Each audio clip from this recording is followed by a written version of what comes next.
Hi everyone, it's Serge from SN3 Gaming. Today we're going to be doing a tour of my sim rig. This is something I'm probably going to be doing a couple of times this year, and then after that, maybe yearly, as most sim racers tend to update their equipment often, and I probably will be doing that especially early on. So we'll call this my summer 2022 edition, early summer maybe. But yeah, hope you come along for the ride and enjoy. Thank you. All right, and here it is, the Track Racer TR120 rig in its full glory. We have it took me about a week to build. It was a long build. It did say on the site it takes about 7 hours, but it probably sounds about right. Though the issue being is that it comes in multiple boxes, so you are looking for a lot of parts, and it's something that does take time. I also ran into a lot of issues where I had to take some items apart and reinstall them again if I was missing something. I know the seat was the hardest part, and I'll get more into that in a bit. There was also issues where I ran into where if I couldn't find it, if a certain item didn't have the right bolts or nuts or whatever, I'd have to go look in other boxes and see if I could find them. But then again, I wasn't really sure if those were for the items I needed or for the items that were packaged. So I had to sometimes improvise and order some things myself. I had to go to Harbor Freight a couple of times to get some correct nuts and bolts for it to work. My issue was because of Track Racer didn't really have good manuals. Their sites, everything you'd have to go is on their site, is where the manual guides and everything are. But sometimes they didn't have correct information, so it was a bit of a struggle. But I think that's what caused the delay. So, but I think it's still a great rig. Very stable, very sturdy. I won't get into prices on anything. You guys are welcome to look those up yourselves. That's just not something I'd rather discuss. The one reason why I went with an aluminum profile rig was how easily you can customize this. Like my mic mount is actually from some old parts I found that I had for years, and I always kept saving them, thinking it's going to be useful for something, and finally they were. And I was able to make this little mount for it for the arm. And then the other, where the camera is, I used a piece of a profile for the rig from the mounts that I used for the button boxes. It actually had like two arms, but I needed only one for how I wanted it, and so I just used this for my camera. The camera is a ROG camera. It's pretty good so far. I don't have any complaints from it. And the ring light I just got recently from a Big Lots, and so far so good there. The wheelbase is a Fanatec CSL DD. The wheel rim that's attached to it is known as the Club Sport R330 V2, and the hub itself is also called the Club Sport Universal Hub, which is all the buttons that are connected to. And of course you can also customize the buttons, and in fact Fanatec sells like button caps you can replace, but you can also go to places like Etsy or other sites to get special buttons. Like I have a crew chief button over here, and it doesn't seem like Fanatec has those, so I just kept that one. But as far as button boxes goes, I don't have a button box right now, but I am using this side keyboard numeric keypad, which actually works pretty well. All I do is just map buttons over to it, and it doesn't have my essential stuff, but it does have items that I could need, like my brake bias while I'm driving, and just a bunch of other items that is not essential, but could still use. I do plan on getting some button boxes eventually, but for now, I'm just gonna stick with this. Now the button box mount is a swivel, but I'm not a fan of it, and especially since I plan on getting another mouse pad on my left side. So I'm gonna probably move those off somewhere. I think I might put them behind the wheel, where you can see this plate that's holding the wheelbase, and I think I'll put one on each side. I just got to figure out how to do that. But yeah, I think that was one of my big mistakes, was purchasing this swivel arm, because it hasn't been what I wanted it. Maybe it's not the place it should be in, but I think because of the 3 monitors, that was an issue. I think if you had like a single monitor and you put it just right above, that would probably be better, but not ideal for me. The seat itself is a Track Racer's GT seat. This is an okay seat. On the site, it looked more plush, I think it would say, but I'm not a fan of firm seats, especially when you're driving long term. At least for me, I don't get too comfortable after a while. What I might do is I'm probably going to go to a junkyard and see if I can find a car seat and just replace it eventually. I'm hoping that if I can find something from a Dodge, like a Dodge Dart or a Dodge Neon, that would be better, because honestly, Darts, Neons, and my current car, a Dodge Challenger, have some really comfortable car seats, and I can drive those for long hours and not feel any aches or any pains or anything like that. I do have a wheel mouse on the side. I should use it just in case if my keyboard's not reachable. Here's the keyboard. It's just a standard Logitech keyboard. I might eventually replace it with a gaming wireless keyboard and mouse set, but that really depends. I'm not sure if that's going to work, but it might be using for when I play like space sim or flight sim games. That will be handy, which is fine, because then I can move this keyboard, as you can see, right over here, and it does move. But I'll have to move the wheel, which you can actually remove that wheel out and replace it with other wheels, or just nothing at all, so you can use the keyboard. And I do plan on getting a few other wheels, like a Formula One style wheel, when I start doing road racing. The pedals are a Thrustmaster TLCM. That means that the brake is a load cell pedal.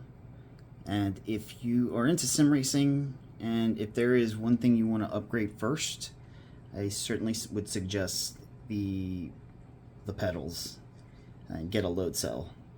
The reason being is because they have a more realistic brake feel than any of the lower end items. You can also mod them. Thrustmaster's TLCMs, they come with some springs, but you can also get some mods I got mine from Apex VR2. They're 3D printed items, but they do provide a firmer brake, and there's a less of a chance of your wheels locking when you're in a race. It really helps. Like I said, it just makes it feel like it's a real brake. As eventually there's going to be upgrades to better brands. There's even hydraulic brakes, but I think this is good for me for now. This will work on the PlayStation or Xbox, but it has to be directly connected to a Thrustmaster wheel base. Otherwise, you can connect it USB, but it'll only be for PC. Unless you have like an adapter or something, that could work. I know Kronos Max makes some of those for wheels and pedals, so you can try one of those. The triple monitors are 3 MSI 27-inch G273s. They're 1440p, and their refresh rate is 165 megahertz. I was suggested to get 27 inches through YouTuber Dave Cam. And it was a good suggestion, especially for the space that I have, because as you can see, I don't have a lot of space here. This used to be the dining room, and so I figured we don't really, when we have dinner, we normally just use these tables over here and then just eat in front of the TV, watch whatever we want, Netflix, cable, so that's what we end up doing. But it does look like I do have room if I ever want to upgrade to 32 inches, but for now, 27 inches is plenty enough. And as you can see, I have a good view of what it looks like when I'm driving in the car. And, it's pretty immersive. The monitor on top for the quad monitor is another MSI 24-inch. It's only 1080p and 75 hertz refresh rate. I didn't need anything major for up there. That's where I'm going to have Discord, stuff for settings, like the butt kicker, and the Fanatec stuff. Just to keep that up there. That's where I'm also going to use my streaming window whenever I get that all set up. But yeah, so it didn't need to be anything extravagant. I just wanted to keep it MSI because I guess I'm a mark for MSI, because the monitors are pretty ideal. As you can tell, the bezels are very thin, which was ideal too. I still need to move the monitors a little closer and fix those issues, but right now, as you can see, it's not too bad.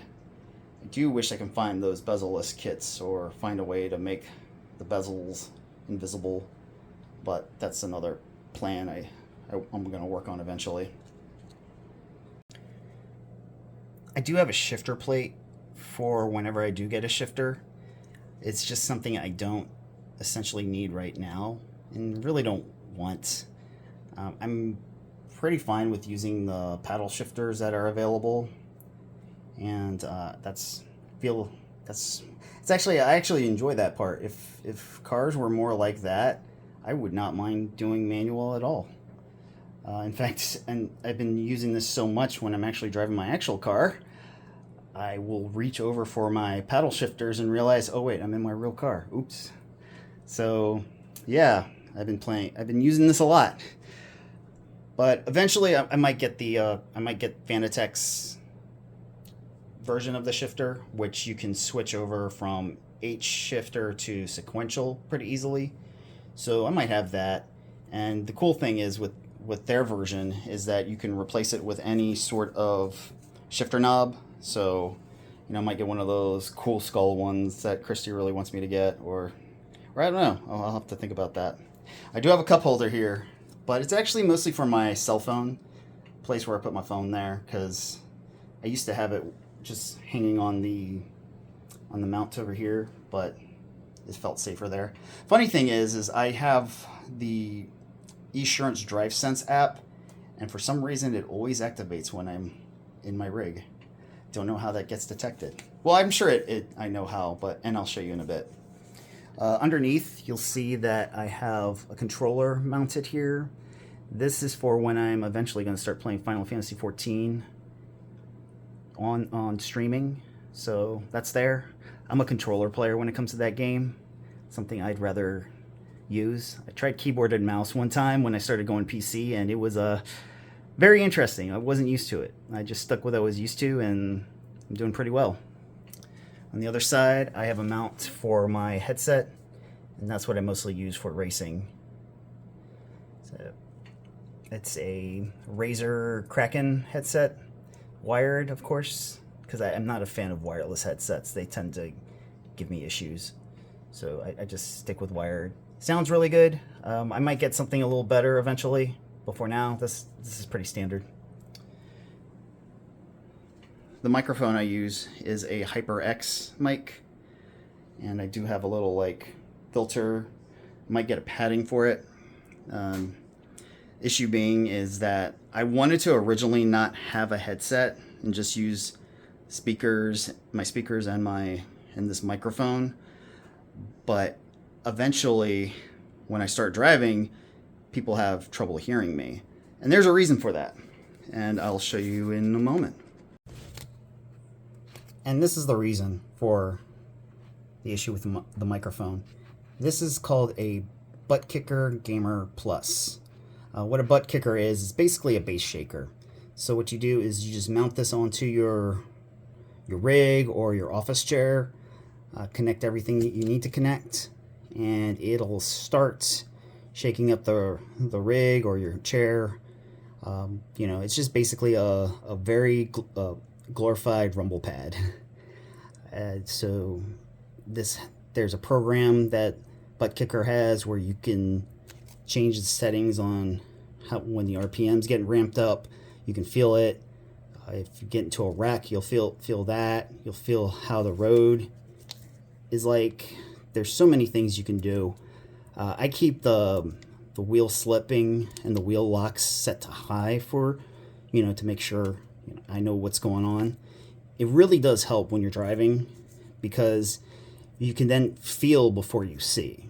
Because a lot of people use visual cues to get out of situations, or if they get too loose, too tight, oversteering, understeering, however you want to call it, you can feel it before that even happens. And between that and the force feedback on the wheelbase, it's a really good combo.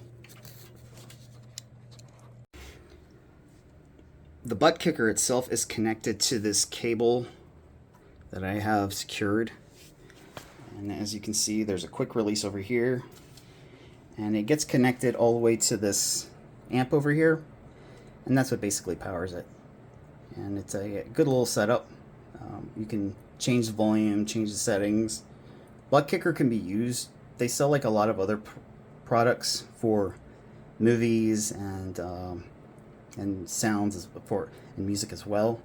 It's a really cool setup, but they seem to have a really good stance on sim racing. So definitely suggest that if you ever consider just sim racing in general. They're not expensive either, so certainly check it out. I also have a network hub over here because I want to keep everything wired. And in fact, this little table that I got it from Big Lots for $50, and I can store a lot of things here, and it's where I also have my computer set up. And I'll show you the computer in a bit. Sorry about that noise. I was just getting up from my stool. The speakers are called Eris. I actually got these from Micro Center, and they sound really good. Originally, I got some Logitech speakers, but I couldn't detach the wires from the back, so I had to get pretty much some real looking speakers. Of course, they look a little too big for the rig, but that's okay because I have some strong Velcro attached, so they're not going anywhere. As you can see, they're pretty stable there. And it sounds really good. I thought I was kind of hesitant because it didn't have a subwoofer, but it actually sounds really good. And of course, cable management is up to your judgment, but I'm pretty happy on how I have it managed. There's a lot of not twist ties, but Velcro ties attached, keeping everything secured out of the way. Of course, the bridge of cables that goes across. So I made it work. Nothing's out of the way. Nothing's in the way. And I have a lot of places that make sure, the important. It doesn't show on the front, and it's not in the way of my pedals, because that was another worry, is that, I'm moving around with my legs and then kicking a wire that I shouldn't be kicking. That's probably not good, but this turned out pretty well. I'm actually really proud of the cable management, because if you see the cable management in my entertainment center in my living room, no matter how much I work on that thing, it's always an issue. Okay, and here is where they say where all the magic happens. This is my PC that powers everything. The graphics card is a EVGA 3080 Ti, or Ti, however you want to pronounce it. I prefer to call them Ti. Ti sounds weird.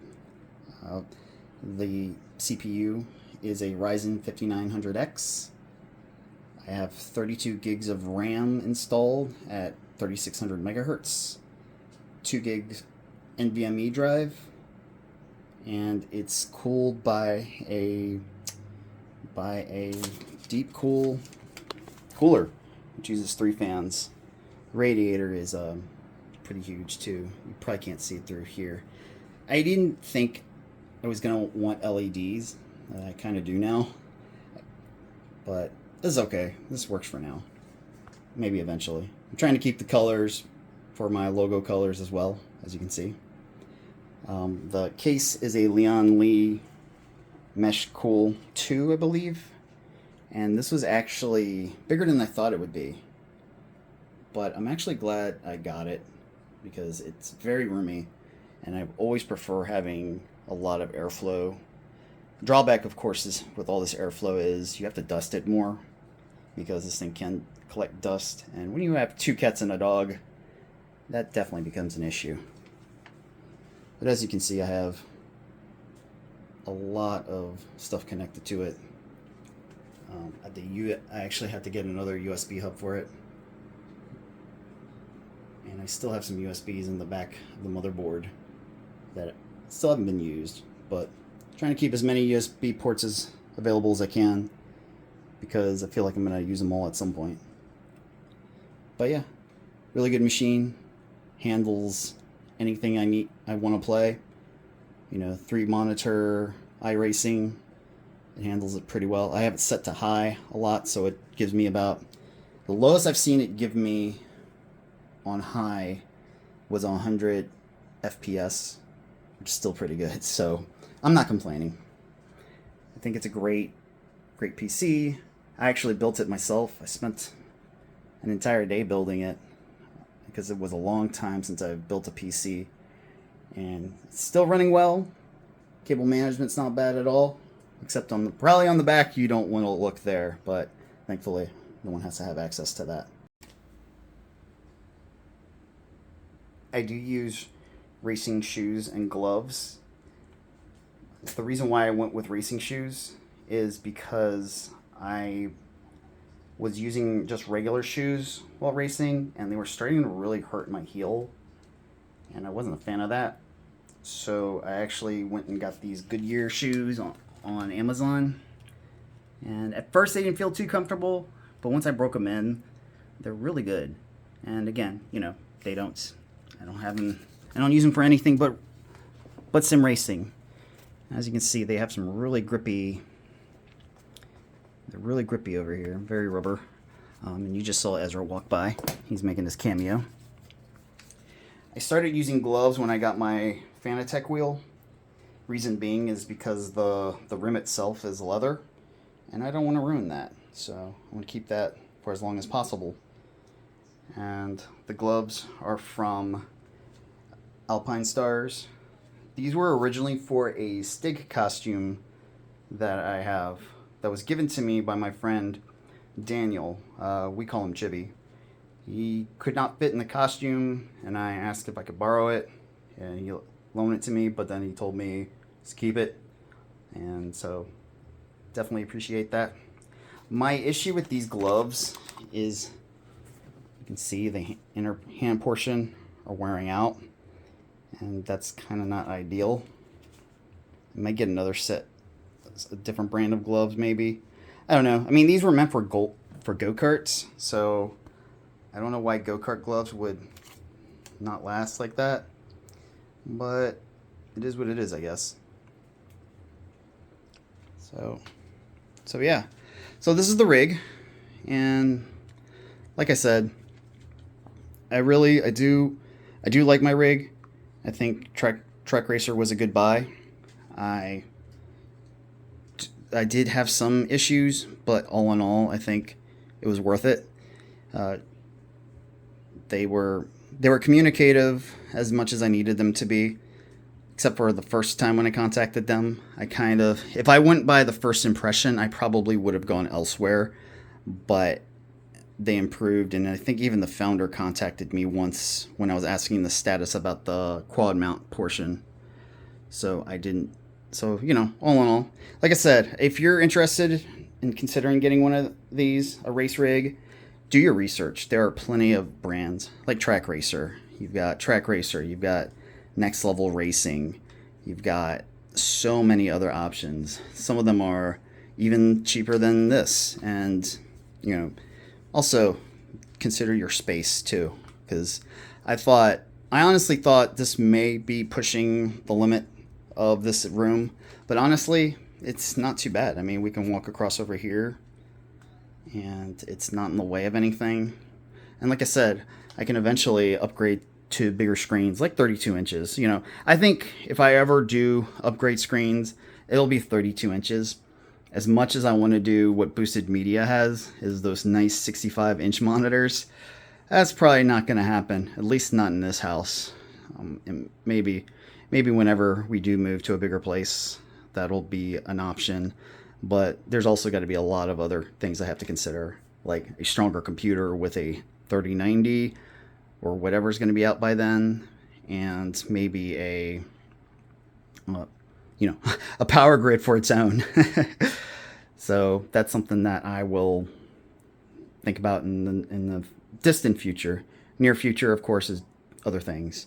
Like I said, the replacing the chair will be the first thing I do. Like I said, I want something that's more comfortable, especially if I ever want to do the longer iRaces, such as they had the Coca-Cola 600. Oh, there's Ezra again.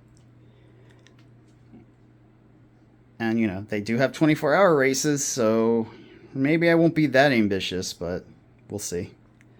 Bonus is my arcade cabinet. This was the first PC I ever built. It just is a standard Ryzen 3. I think it's a 3200G, and it also has a 1050 Ti. Runs a lot of games. I don't have it powered on, but it's pretty cool. Draws a lot of attention. Not as cool as some of the arcades that I've seen, like my friend Brad Dietrich's or Kalen Targaryen. You know, they got some really cool setups. But, you know, I got a nice arcade at least. Eventually I do want to get a virtual pinball set. Don't know where I'm going to put it. Probably won't be until we get a bigger house, or unless I do something crazy and move some things elsewhere. But then I think Chrissy might kill me, so I'm probably going to hold off on that, at least for the time being. But yeah, that's it for the tour. Thank you all for coming. Like I said, this will be the first of many tours. Eventually I'll do more with a better equipment setup, like a better camera. You'll see different items, different wheels, maybe different pedals, maybe even a shifter, maybe a different seat. But until then, you guys have a good one, and thanks for coming.